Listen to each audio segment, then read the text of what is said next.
அல்லாஹ் அந்த வசனங்களின் தொடரிலே சொல்கிறான், வல்லதீனஹும் அலா ஸலவாத்திஹிம் யுஹாஃபிதூன், உண்மையான இறை நம்பிக்கையாளர்கள் தங்களுடைய தொழுகையை பேணி பாதுகாத்து கொள்வார்கள். தொழுகையில் பயபக்தியாக இருப்பார்கள் என்பது அது ஒரு பண்பு, அது தனி. அல்லாஹ் சொல்கிறான், தொழுகையில் யார் பேணுதலோடு இருக்கிறார்களோ, பாதுகாக்கிறார்களோ தொழுகையை, அவர்கள் உண்மையான நம்பிக்கையாளர்கள் என்பதற்கு அது அடையாளம் என்று அல்லாஹ் சுட்டி காட்டுகிறான். இங்கே நானும் எனக்கும் உங்களுக்கும் சேர்த்து நான் கேட்டுக்கொள்கிறேன், நாம் இந்த பட்டியலுக்குள்ளே வருகிறோமா? அருமை தாய்மார்களே, நம்மை நாமே கேட்டுக்கொள்ள வேண்டும். இந்த உண்மையான மூமின் என்கின்ற அந்த அடையாளத்துக்குள்ளே நாம் வந்து விட்டோமா என்று நாம் நமக்கு நாமே கேட்டுக்கொள்ள வேண்டும். உர்வத்துபுனு ஜுபைர் என்று சொல்லக்கூடிய மிக முக்கியமான தாபியின்களிலே கட்டுப்பட்டவர். ரசூலுல்லாஹி ஸல்லல்லாஹு அலைஹி வஸல்லம் 10 சஹாபாக்களுக்கு சொர்க்கத்தை கொண்டு முன்னறிவிப்பு செஞ்சாங்க. அஷரத்துல் முபஷரா என்று சொல்வார்கள். அந்த அஷரத்துல் முபஷராவிலே கட்டுப்பட்டவர் தான் சையதுனா ஜுபைர் இப்னுல் அவ்வாம் ரதியல்லாஹு அன்ஹு. அந்த ஜுபைர் ரதியல்லாஹுக்கு பிறந்த புள்ள தான் உர்வத்துபுனு ஜுபைர். ரொம்ப பெரிய ஒரு ஆற்றல் மிக்க ஒரு தாபியாக இருந்தார்கள். எக்கச்சக்கமான இஸ்லாத்தினுடைய வளர்ச்சிக்கு உர்வத்துபுனு ஜுபைர் ரதியல்லாஹுடைய அவர்களுடைய காலத்திலே பங்களிப்பு என்பது ரொம்ப உன்னதமானது. அவங்க வாழ்க்கை வரலாற்றில் ஒரு செய்தி வருது. டமாஸ்கஸிலே அந்த சமயத்திலே வலீத் இப்னு அப்துல் மலிக் என்ற மன்னர் ஆட்சியிலே இருந்தார். அப்போ உருவாவை சந்திக்கிறதுக்கு ஆசைப்பட்டார், கூப்பிட்டு அனுப்பினார். உர்வத்துபுனு ஜுபைர் ரதியல்லாஹு தன்னுடைய மகனை கூப்பிட்டு கிளம்பி போனாங்க. போகிற வழியிலே அவருடைய மகன் ஒட்டகத்திலே பயணித்து கொண்டு போனது திடீர்னு கீழே விழுந்து ஒரு சின்ன முறிவு ஏற்பட்டது, எலும்பு முறிவு. கடைசியில் அதுவே அந்த பையனுடைய மௌத்துக்கு காரணமாச்சு. அந்த பையன் இறந்துட்டார். இறந்த பின்னாடி அந்த இடத்திலே நல்லடக்கம் செய்ய வேண்டும். நல்லடக்கம் செய்வதற்கான ஏற்பாட்டை செய்தார்கள் உர்வத்துபுனு ஜுபைர் ரதியல்லாஹு. அந்த நேரத்திலே அவங்களுடைய காலில் ஏதோ ஒரு சின்ன காயம் ஏற்பட்டது. அந்த காயம் அப்படியே கொஞ்சம் கொஞ்சமாக விரிவடைந்தது. டமாஸ்கஸுக்கு போகணும், மன்னர் கூப்பிட்டுருக்காரு, மகன் இறந்து போயிட்டாரு, காலில் ஒரு சின்ன காயம். இத்தனை வழியோட டமாஸ்கஸுக்கு பயணித்து போகிறாங்க. கடைசியில் போய் சேர்ந்தாச்சு. போய் பார்த்தா இந்த பாதிப்பு ரொம்ப அதிகமாச்சு. புண்ணு ஏற்பட்ட பாதிப்பு ரொம்ப அதிகமாகி போச்சு. மன்னருடைய விருந்தாளியாச்சே, மன்னர் என்ன மருத்துவம்லாம் உண்டோ எல்லாத்தையும் கூப்பிட்டு நம்முடைய விருந்தாளி இவர், என்ன மாதிரியான மருத்துவம் செய்யணுமோ, ட்ரீட்மெண்ட் கொடுக்கணுமோ ரொம்ப பக்காவாக கொடுங்க என்று சொன்னவுடன் மருத்துவர்கள்லாம் கூடினாங்க, பார்த்தாங்க, செக் பண்ணாங்க. இப்போ சொன்னாங்க, இது நல்ல ஏறி போச்சு, எலும்பெல்லாம் பாதிச்சிருச்சு, அவருடைய காலை கட் பண்ணி எடுக்கணும், முட்டிக்கால் வரையே மொத்தமாக என்ன செஞ்சிடணும், கட் பண்ணி எடுக்கணும். எடுத்தாதான் இது பரவாமல் தடுக்க முடியும். விட்டோன்னு சொன்னால் இது இன்னும் மேலே போய் அவர் மொத்த காலையும் இல்லை தாண்டி உடம்பையும் இது பாதிக்கலாம். அப்படியான ஒரு வினோதமான நோய் இது என்று சொல்லிட்டாங்க. இப்போ உருவாட்ட கேட்டாங்க, இப்படி ஒரு சந்தர்ப்பம் என்ன செய்கிறது, தாராளமாக எடுத்துக்கலாம், ஆப்ரேஷன் பண்ணுறதுக்கு நான் தயார் அப்படின்னாரு. அப்போ அந்த காலத்துல எல்லாம் இன்னைக்கு மாதிரி உண்டான அனஸ்தீசியாலாம் கிடையாது. இன்னைக்கு ஆப்ரேஷன் பண்ணுறதுக்கு முன்னாடி அதுக்குன்னு தனி அது சார்ந்த துறை சார்ந்த அந்த அறிஞர்கள் வர்றாங்க, அந்த மருந்தை கொடுக்குறாங்க அல்லது ஊசியை போடுறாங்க, கொஞ்ச நேரத்தில் மரப்பு ஏற்படுது. அதற்கு அடுத்து தான் என்ன செய்கிறாங்க, சர்ஜரியை தொடங்குறாங்க. இல்லைன்னா சர்ஜரி பண்ண முடியாது. எப்படி முடியும், சாத்தியப்படும்? அன்னைக்கு காலகட்டத்தில் கொஞ்சோண்டு மது கொடுப்பாங்க, குடிச்சிக்கிட்டீங்கன்னா மயங்கி கிடப்பீங்க, அந்த மயக்கத்தில் நாங்கள் சர்ஜரியை முடிச்சிடுறோம் அப்படின்னு மருத்துவர்கள் சொன்னாங்களாம். ஒரு சஹாபியினுடைய பிள்ளையாச்சே, சொர்க்கத்தை கொண்டு நன்மாராயம் சொல்லப்பட்ட 10 நபர்களில் ஒருவர் தான் ஜுபைர் இப்னு அவ்வாம் ரலியல்லாஹு, அவருடைய பிள்ளையாச்சே. அவர் சொன்னார், சத்தியமாக குடிக்க மாட்டேன், எனக்கு வலியை தாங்கணுன்றதுக்காக வேண்டி ஒரு ஹராம செஞ்சு தான் இந்த வலியை தாங்கணும்னு அவசியம் இல்லை, நீங்கள் பாட்டு பண்ணுங்க. எனக்கு 2 வழி இருக்குது. ஒன்று, டெய்லி நல்லா பாருங்க அன்பர்களே, ரமதானில் இருக்கிறோம், நமக்கும் அந்த பெருமக்களுக்கும் எவ்வளோ பெரிய கேப் இருக்குன்னு பாருங்க. சொன்னாங்க உர்வத்துபுனு ஜுபைர் ரலியல்லாஹு, டெய்லி நான் 7.5 ஜுஸு ஓதுவேன். குரானில் 4ல் ஒரு பாகம் தான் 7.5 ஜுஸுங்கிறது. 7.5 ஜுஸு ஓதுவேன். நான் ஓத துவங்குறேன், நீங்கள் சர்ஜரியை துவங்குங்க. ஓதி முடிச்சிட்டாலும் பிரச்சனை இல்லை, நான் அல்லாஹ் அக்பர் தக்பீர் கட்டி தொழ ஆரம்பிக்கிறேன், நீங்கள் வாடி சர்ஜரி செய்யுங்கண்ணா. வரலாற்றில் எழுதுகிறார்கள், அந்த சர்ஜரி நடக்கும் பொழுதும் அவர் 7.5 ஜுஸு ஓதினார், அதை ஓதித்தான் தொழுதார். இன்னைக்கு 1.25 ஜுஸு ஓதுறதுக்கு முன்னே நாக்கு தள்ளுது, ஓதுறவங்களை விட பின்னாடி நிற்கிறவங்களுக்கு அம்பிட்டு கஷ்டமாக இருக்குது. எப்படா முடியும், இன்றைக்கி வர 2 நிமிஷம் கூடிடுச்சே, ஒரு 2 நிமிஷம் கூட்டிட்டார் ஹசரத்து என்றெல்லாம் சிந்திக்க தோணுகிறது. 7.5 ஜுஸுவை ஒரே நேரத்தில் நின்று ஓதினார், தொழுது முடிச்ச உடனே பார்த்தா கால் கட் பண்ணியாச்சு, சர்ஜரி முடிஞ்சு. அன்புக்குரிய சகோதரர்களே, இங்கே நாம் கவனப்படுத்த வேண்டியது, அவ்வளவு வலியும் வேதனையும் இருக்கும் பொழுதும் கூட அவர்கள் தொழுகையை கைவிடவே இல்லை. அதை நோக்கித்தான் ஆறுதல் தேடி போனார்கள். இன்னைக்கு ஓதப்பட்ட வசனத்திலே அல்லாஹ் சொல்லுகிறான், மூமின்களின் முக்கியமான பண்பு அவர்கள் தொழுகையை பேணி பாதுகாப்பார்கள். பெருமானா ஸல்லல்லாஹு அலைஹி வஸல்லம் சொன்ன ஹதீஸ் அபூதாவுதில் இடம் இருக்கிறது. சையதுனா உபாதத் இப்னு சாமித் ரலியல்லாஹு அன்ஹு இந்த ஹதீஸ் அறிவிப்பு செய்கிறாங்க.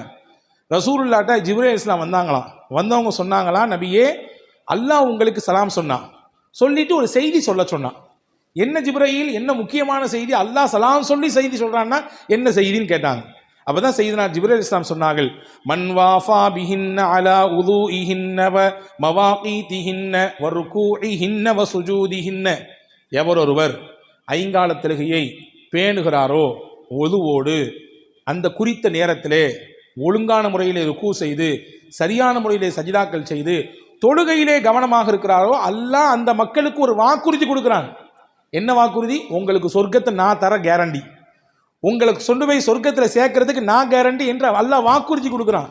இதை உங்கள்கிட்ட சொல்ல சொன்னான். அடுத்து சொன்னாங்க ஹஸரத் ஜிப்ரீல் அலைஹிஸ்ஸலாம், யார் அந்த தொழுகையிலே ஃபமன் லக்கியனி கதின் கச மின் ذلك ஷையா, தொழாம அல்லாஹ்வை சந்திக்கிறாங்கன்னு சொல்லல, தொழுதாங்க, கொஞ்சம் விட்டு கொஞ்சம் செஞ்சு 2 நாள் தொழுக போனாங்கன்னா 4 நாள் தொழுக போறதில்லை, ஒரு நாளைக்கு 5 வக்துல 2 வக்து போனாங்கன்னா 3 வக்து போறதில்லை, இப்படி யார் குறையோடு தொழுகிறார்களோ, அந்த நிலையோடு அல்லாஹ்வை சந்திக்கிறார்களோ, அவர்களுக்கு வாக்குறுதிலாம் கிடையாது. சொர்க்கத்தை நாடினால் கொடுப்பான், அல்லாஹ் நாடினால் தண்டிப்பான். இந்த செய்தியை அல்லாஹ் உங்களுக்கு சொல்ல சொன்னான், உங்கள் உம்மத்துக்கு நீங்கள் சொல்ல வேண்டுமாம், அல்லாஹ் சொன்னான் என்று சையதுனா ஜிப்ரீல் அலைஹிஸ்ஸலாம் ரசூலுல்லாஹி ஸல்லல்லாஹு அலைஹி வஸல்லம் இடத்திலே வந்து சொன்னதாக நாம் பார்க்கிறோம். எனவே அன்பர்களே, வாழ்நாள் நம் வாழும் காலம் வரை நிச்சயமாக தொழுகையை பேண வேண்டும். நம்ம எல்லாரும் பார்த்துருப்போம், பழைய காலத்தில் நம்ம பள்ளிவாசல்கள் முன்னாடி ஒரு சின்ன போர்டில் போட்டிருப்பாங்க தெரியுமா? நான் அந்த வாசகம் சொல்கிறேன், உங்களுக்கு ஞாபகம் வரும் பாருங்க. உங்களுக்கு தொழுகை நடக்கும் முன்பு நீங்கள் தொழுது கொள்ளுங்கள். ஞாபகம் வருதா? எல்லா பள்ளிகளையும் போட்டிருந்துவாங்க, உங்களுக்கு தொழுகை நடக்கும் முன்பு நீங்கள் தொழுது கொள்ளுங்கள். அப்படின்னா என்ன அர்த்தம்? ஒரு நாள் வரும், உங்களை முன்னாடி வச்சு எல்லாரும் பின்னாடி நின்று தொழுவாங்க. அந்த நாள் வர்றதுக்கு முன்னாடி நீ தொழுதுக்கையா? ஏன்னா அந்த நாள் வந்து போச்சுன்னா அதுக்கடுத்து தொழுகலாம் முடியாது, அதுக்கடுத்து எந்த அமலும் செய்ய முடியாது. மரணம் தான் கடைசி கடைசி கடைசி. அதற்கு பிறகு இந்த உலகத்தை விட்டு நீ போய்விடுவாய். உன்னால் நினைத்தாலும் நல்லமல் செய்ய முடியாது. இன்னைக்கு ஓதுன வசனத்தில் அல்லாஹ் ஒன்று சொல்றான், லஅல்லி அமல் சாலிஹன் ஃபீமா தரக்து. அல்லாஹ்ட்ட சொல்லுவானா மனுஷன், யா அல்லாஹ் கொஞ்சோண்டு எனக்கு நேரம் கொடுத்து அவகாசம் கொடுத்து ஊருக்கு அனுப்பேன், நான் என்னதையெல்லாம் விட்டனோ எல்லாத்தையும் மொத்தமாக செய்கிறேன். தொழாமல் இருந்தேன், ஜக்காத்து கொடுக்காம இருந்தேன், நல்லமல் செய்யாமல் இருந்தேன், இப்போ வந்து பார்த்துக்கிட்டேன், இதனால என்னென்ன பாதிப்புன்றதை பார்த்துக்கிட்டேன். எனவே என்னை ஊருக்கு அனுப்பேன், நான் ஊரில் போய் எல்லா நல்லமலும் செய்கிறேன். அல்லாஹ் சொல்லுவானா, அங்கே வந்தாச்சுன்னா முடிஞ்சு போச்சு, 1 என்ட்ரி தான், எக்ஸிட் கிடையாது, வெளியே போக முடியாது. அல்லாஹ் அந்த வார்த்தை எப்படி சொல்றான் குர்ஆன்ல? கல்ல இன்னஹ கலிமத்துன் ஹுவ காயிலுஹா. அவன் வெத்து வார்த்தை பேசிட்டு இருக்கான், அந்த வார்த்தையினால எந்த புண்ணியமும் கிடையாது. சும்மா சலாசலான்னு பேசாதப்பா, ஏதாவது புண்ணியம் இருக்கா நீ பேசுறதுல அப்படின்னு சொல்றோமா இல்லையா? பேசும்போது யாராவது ஒருத்தவங்க பேசுனாங்கன்னா, ஏன் நீ வந்து வெத்தா பேசிட்டு இருக்கிற, இந்த வார்த்தையில ஒரு புண்ணியமும் இல்லையே. இதே மாதிரி அல்லாஹ் சொல்லுவான், இப்படி பேசுபவர்களை எல்லாம் அல்லாஹ் இப்படி சொல்வதாக அல்லாஹ் அல் குர்ஆனிலே சொல்வதை நாம் பார்க்கிறோம். எனவே அன்பர்களே, தொழுகையை நாம் பேணுவதற்கு இந்த ரமலானை ஒரு பயிற்சி களமாக எடுத்துக்கொள்ள வேண்டும். குறிப்பாக ஐங்கால தொழுகை முக்கியம்தான், எந்த தொழுகையும் கூட்டி குறைச்சல்லாம் கிடையாது. ஆனால் கூடுதல் கவனம் எடுக்க வேண்டிய 2 நேர தொழுகை இருக்கிறது.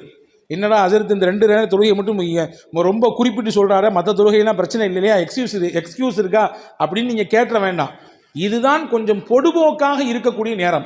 ஒன்று ஃபஜருடைய நேரம், ஒன்று ஃபஜருடைய சமயம்.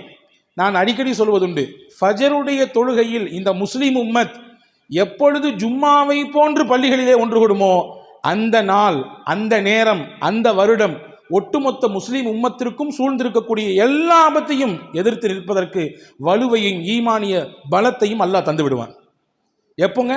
எப்போ ஃபஜருடைய தொழுகையில் ஜும்மாவை போன்று பள்ளிகளில் ஒன்று கூடுறாங்களோ அந்த நிலை இருக்குதா? இன்னைக்கு உலகமெங்கிலும் பார்க்க முடிகிறதா? இல்லை. மனிதன் பலவீனமானவன், அதிலே மாற்று கருத்து இல்லை. தூக்கம் மிகைக்கத்தான் செய்யும், தூங்கத்தான் சில நேரத்தில், ஆனால் அதுவே வாடிக்கையாகி போய் நம்முடைய நாட்களை, நம்முடைய நேரங்களை, நம்முடைய வாழ்வினுடைய உன்னதமான விஷயங்களை இழப்பதற்கு அது காரணமாகிவிடக்கூடாது. சஃப்வான் இப்னு முஅத்தல் ஒரு சஹாபி, அவங்கள பற்றி அவங்களுடைய மனைவி ரசூலுல்லாஹ்ட ஒரு கம்ப்ளைண்ட் கொண்டு வந்தாங்க. பாருங்க, பெண்கள் எப்படிலாம் கம்ப்ளைண்ட் கொண்டிருக்காங்க பாருங்க.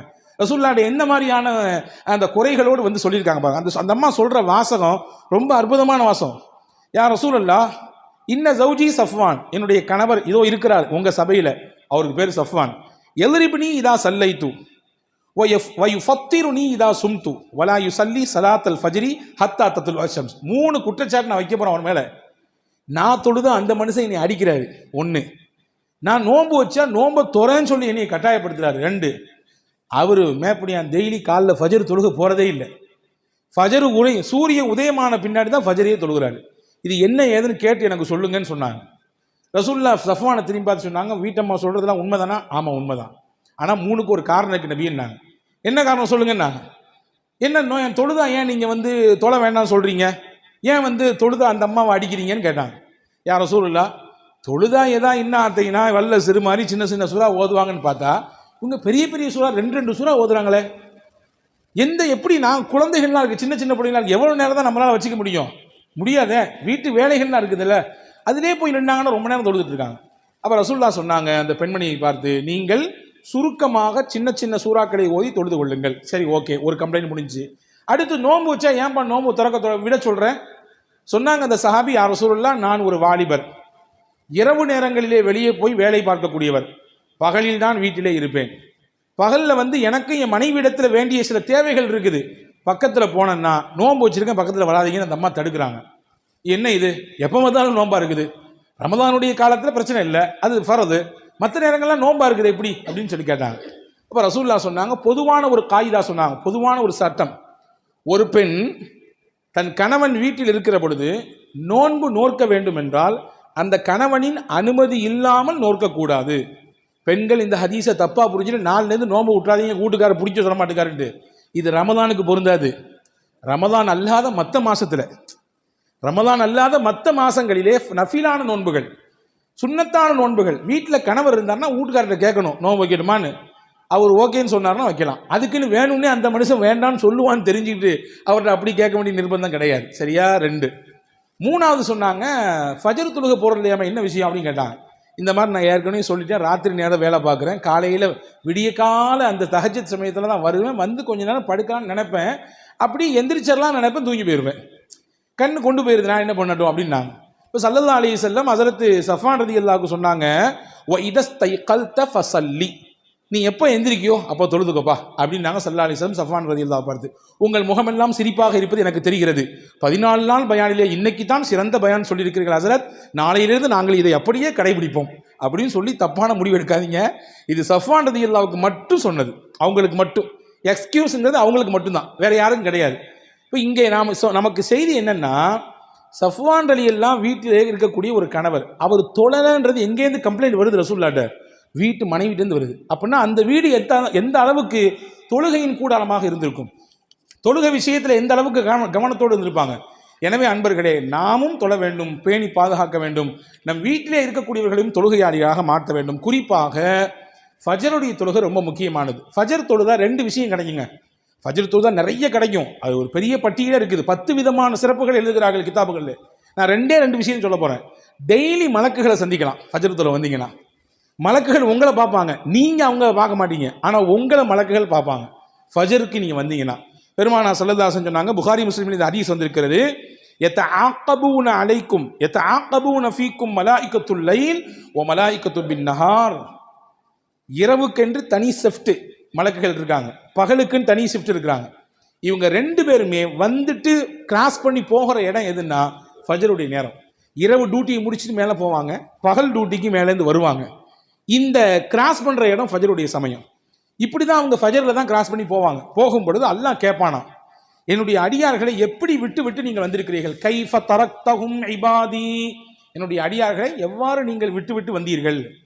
இப்போ சொல்லுவாங்க ஹஸரத் மலக்குமார்கள், தரக்னாஹும் வஹும் யுஸல்லூன் வஅதைனாஹும் வஹும் யுஸல்லூன், நாங்கள் போகும்பொழுதும் அவங்க தொழுதுட்டு இருந்தாங்க, அவங்கள்ட்டேருந்து நாங்கள் திரும்பி ரிட்டர்ன் வரும் பொழுதும் தொழுதுட்டு இருந்தாங்க.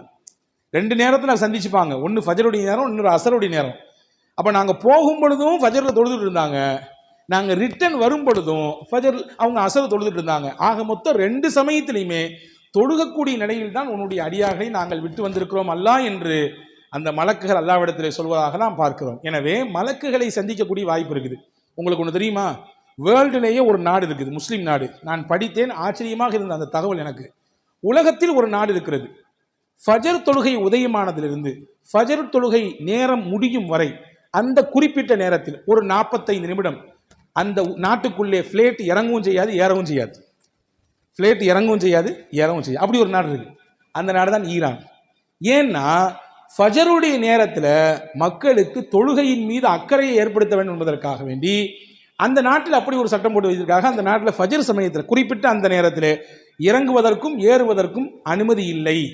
அது மட்டுமல்ல, அது மலக்குகள் வந்து போகக்கூடிய நேரம் அப்படின்றதுனால அவங்கள கண்ணியப்படுத்தணும், அந்த நேரத்தினுடைய மகத்துவத்தை மக்களுக்கு உணர்த்தணுன்றதுக்காக வேண்டி இப்படி ஒரு ஆச்சரியமான நெகிழ்ச்சியான ஒரு சட்டத்தை அந்த நாடு போட்டு வைத்திருக்கிறது. எவ்வளோ அழகான சட்டம், பார்க்க கேட்கறது நல்லா இருக்குல்ல. அன்பர்களே, ஃபஜர் தொழுகையில் சந்தித்தால் வந்தால் மலக்குகளை சந்திக்கலாம். ஒன்று. ரெண்டாவது பாக்கியம் என்ன கிடைக்கும்? சுறுசுறுப்பாக அந்த நாள் ஃபுல்லாக இயங்க முடியும் உங்களால். அது மட்டும் இல்லை, மன நெருக்கடியை விட்டு நீங்கள் நீங்கிடலாம் ஃபஜர் தொழுதா. ரசூலுல்லாஹ் சொன்னாங்க, ஒவ்வொரு நாளும் தூங்கும் பொழுது, முஸ்லிம் ஷரீஃபிலே வந்திருக்கிறது, புகாரி ஷரீஃபிலே இந்த ஹதீஸ் வந்திருக்கிறது, ஷைத்தான் ஒவ்வொரு மனிதனுடைய தலைமாட்டில் போய் உட்கார்ந்து முடிச்சு போடுவான். 3 முடிச்சு போடுவான். அந்த முடிச்சு தான் நம்மளை அப்படி மயக்கி அப்படியே சொக்கி வச்சிருக்கோம். எப்போ ஒருத்தர் கண்ணை முழிச்சு கண்ணை நல்லா தொடச்சிட்டு எந்திரிச்சு அல்ஹம்துலில்லாஹில்லதி அஹ்யானா பஅதமா அமாத்தனா வ இலைஹின் நுஷூர், யா அல்லாஹ் எங்களுக்கு நீ ஒரு சின்ன மௌத்தை கொடுத்தாய், தூக்கம் என்பது சிறு மௌத், அந்த மௌத்திலிருந்து எங்களுக்கு விழிப்பையும் கொடுத்தாய், உனக்கே எல்லா புகழும் என்று திக்ரு ஓதி எந்திரிச்சாரோ ஃபர்ஸ்ட் முடிச்சு அவிழ்ந்துருது. எந்திரிச்சு அப்படியே உட்கார்ந்துருக்காம சடசடன்னு எஞ்சாரு, ஒது செஞ்சாரு, ரெண்டாவது முடிச்சு அவிழுது. ரசூலுல்லாஹ் சொன்னாங்க, அவர் மூணாவதாக மூணாவது அவர் தொழுது விட்டால், ஃபஜரை நிறைவேற்றி விட்டால், அந்த மூணாவது முடிச்சும் அவிழ்ந்து அன்றைய நாளுக்கு அவர் சுறுசுறுப்பை பெற்றுக் கொள்வார். அல்லாஹ்வுடைய புறத்திலிருந்து நிம்மதியையும் மனதினுடைய விசாலத்தையும் அல்லாஹ் அந்த நாளிலே அவருக்கு தந்து விடுவான் என்று அருமை நாயகம் ஸல்லல்லாஹு அலைஹி வஸல்லம் சொன்னார்கள். எனவே சுபுஹ் தொழுவதினாலே 2 பலன். முதல் பலன் மலக்குகளை சந்திக்கலாம். இரண்டாவது பலன் நிம்மதியான ஒரு நிலை, ஒரு சுறுசுறுப்பான ஒரு நிலையை அல்லாஹ் அதன் மூலமாக தருகிறான். 1. அடுத்த அசர் தொழுகை ரொம்ப முக்கியமான நேரம். ஏன்னா பரபரப்பாக இயங்கக்கூடிய நேரம். சொல்லப்போனால் கொஞ்சம் நபர்கள் கொஞ்சம் அசந்து படுக்கக்கூடிய சமயம். உண்ட மயக்கம் தொண்டனுக்கு உண்டு என்ற அடிப்படையில் கொஞ்சம் ஓய்வு எடுக்கக்கூடிய நேரம், அல்லது கடை போன்ற வியாபார தலங்களிலே இருக்கக்கூடியவர்கள் பரபரப்பாக இயங்கி கொண்டிருக்கக்கூடிய நேரம். அந்த நேரத்தில் அல்லாஹ் வச்சிருக்கான் ஒரு தொழுகையை. பாருங்க, அல்லாஹ் அல் குர்ஆனில் சொல்கிறான், நீங்கள் தொழுகையை பேணி பாதுகாத்துக் கொள்ளுங்கள், குறிப்பாக உஸ்தா தொழுகைன்னு அல்லாஹ் சொல்றான். உஸ்தான நடு தொழுகை, ஃபஜரு லொஹரு, இங்கிட்டு மகரிபு இஷா, நடுவுல இருக்கிறது அசரு. அந்த தொழுகை ரொம்ப கவனம். நாங்கள் ரசூலுல்லாஹி ஸல்லல்லாஹு அலைஹி வஸல்லம் ரொம்ப பிடித்தமான தொழுகைகளிலே ஒன்று அசர் தொழுகை. அதனால மற்ற தொழுகையெல்லாம் பிடிக்கலையான்னு கேட்காதீங்க, ரொம்ப முக்கியத்துவம் கொடுத்துருக்காங்க அசர் தொழுகைக்கு. ஏன்னா நபி சொன்னாங்க, ஒரு மனிதருக்கு அசருடைய தொழுகை தப்பி போவது என்பது, இந்த வார்த்தையை நல்லா கவனிங்க, ஒரு மனிதருக்கு அசர் தொழுகை தப்பி போவது என்பது அவருடைய பொருளாதாரம், அவருடைய குடும்பம் மொத்தமும் இழந்ததுக்கு சமம். நாங்கள் சொல்லலாம், ஒரு மனிதனுடைய மொத்த பொருளாதாரமும் அவன் குடும்பம் மொத்தமும் அழிஞ்சு போனா எப்படியோ அப்படித்தான் ஒரு நாள் அசர் தொழுகையை மிஸ் பண்றது. நீங்க இந்த ஹதீஸை மேலோட்டமா பார்த்தா அப்படி உள்ள அப்படி அதாவது முழுமையாக இதை உள்வாங்க முடியாது. நான் ஒரு உதாரணம் சொல்லுகிறேன், இப்போ அது புரியும் உங்களுக்கு. ஒருத்தர் வேலை தேடினார். அவருக்கு ஒரு வெளிநாட்டிலே போய் ஒரு வேலை பார்ப்பதற்கு சாதாரண வேலை தான் கிடைத்தது. போனார், ஏதோ கொஞ்சம் சம்பளம் இருந்தாலும் குடும்பத்தினுடைய கஷ்டம், அதனால வெளிநாட்டுக்கு போனார்.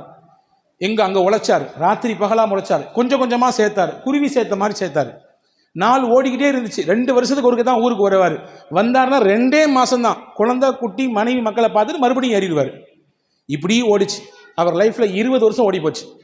அந்த 20 வருஷத்தில் அந்த வேலையினுடைய அந்த டியூரேஷனில் என்ன சம்பாதிக்க முடிச்சு அவரால்? கொஞ்சம் சம்பாதிச்சார், கொஞ்சோண்டு இடம் வாங்கினார், அந்த இடத்துல ஒரு வீட்டை கட்டினார், தான் பிள்ளைய கொஞ்சம் படிக்க வச்சார், பொன்புல பிள்ளையை சேர்த்து கரை சேர்க்கறதுக்கு கொஞ்சம் காசை சேர்த்து வச்சுக்கிட்டார். இந்த 20 ஆண்டு கால பிரிவு இடைவெளியிலே அவர் செய்தது இதுதான். இதை தாண்டி வேற பெருசாக சம்பாதிக்கல. எல்லாத்தையும் முடிச்சுட்டு வந்தார் ஊருக்கு. வந்து அந்த வாங்கின இடத்துல வீட்டை கட்டினார். கட்டி சொந்த பந்தங்கள்லாம் கூப்பிட்டு அழகான ஒரு விருந்து வச்சார். ரொம்ப பிரம்மாண்டமான ஒரு நல்ல ஒரு விருந்து ஏற்பாடு செய்தார். சொந்த பந்தம் ஊர் மக்கள் எல்லாம் இருக்காங்க, அவருடைய குடும்பமும் இருக்கு, அவங்களுடைய பிள்ளைகளும் இருக்காங்க. வச்சுக்கோங்க, ஒரு கற்பனை தான் இது, கற்பனை தான். நடந்து கொண்டே இருக்கும்போது இவருக்கு திடீரென்று வெளியிலே ஒரு வேலை வந்தது, அல்லது ஃபோன் வந்தது. எழுந்தார், போனார், யாரோ வருகிறார் என்ற செய்தியை கேள்விப்பட்டார். அங்கே போனார். போயிட்டு ரிட்டன் வீட்டுக்கு வரணும்னு பார்த்தா, வீட்டில் வந்து பார்த்தா அப்படியே எல்லாம் இடிஞ்சு விழுந்து வீட்டில் இருந்தவங்க மொத்தமும் அப்படி எல்லாம் இருந்த மொத்தமும் அப்படியே அழிந்து கிடக்கிறது அவர் கண்ணுக்கு முன்னால். நீங்கள் பாருங்கள், இழந்து நிற்கக்கூடிய அந்த மனிதரின் தவிப்பு நிலை எப்படி இருக்கும். 20 ஆண்டு கால உழைப்பு, அது மட்டுமல்ல, தான் நம்பி இருந்த குடும்பம், மனைவி, பிள்ளைகள், சொந்தம் எல்லாம் கண்ணுக்கு முன்னாடி டமாலிஷ் ஆகி கிடக்கிறாங்க. இப்படி இந்த மனிதருக்கு என்ன நிலை இருக்குமோ அப்படியான நிலைதான் ஒரு நாள், ஒரே ஒரு நாள் அசர் தொழுகை ஒருத்தர் மிஸ் பண்ணா அவருக்கு ஏற்பட்ட மாதிரி. சொல்ல போனால் அதை விட பெருசுந்தாங்க ரசூலுல்லா. இப்போ அசர் தொழுகை ரொம்ப முக்கியமானது. ரசூலுல்லாவை பார்த்துருக்கீங்களா? எங்கேயுமே யாரையுமே சபிக்க மாட்டாங்க. எங்கேயாவது சபிச்சிருக்காங்களா பெருமானார்? யாரையாவது சத்தம் போட்டு பேசியிருக்காங்களா, சபிச்சிருக்காங்களா? கிடையாது. சொல்ல போனால் ரசூல் சொல்லியிருக்காங்க, லைசல் முஃமினு பில்ஆனி வலா பித்ஆன், குறை கூறக்கூடியவனாகவும் மூமின் இருக்க மாட்டான். மூமின் என்போம் அவன் தன்னுடைய குறை எப்படி இருக்குன்றதை பார்க்கணும்.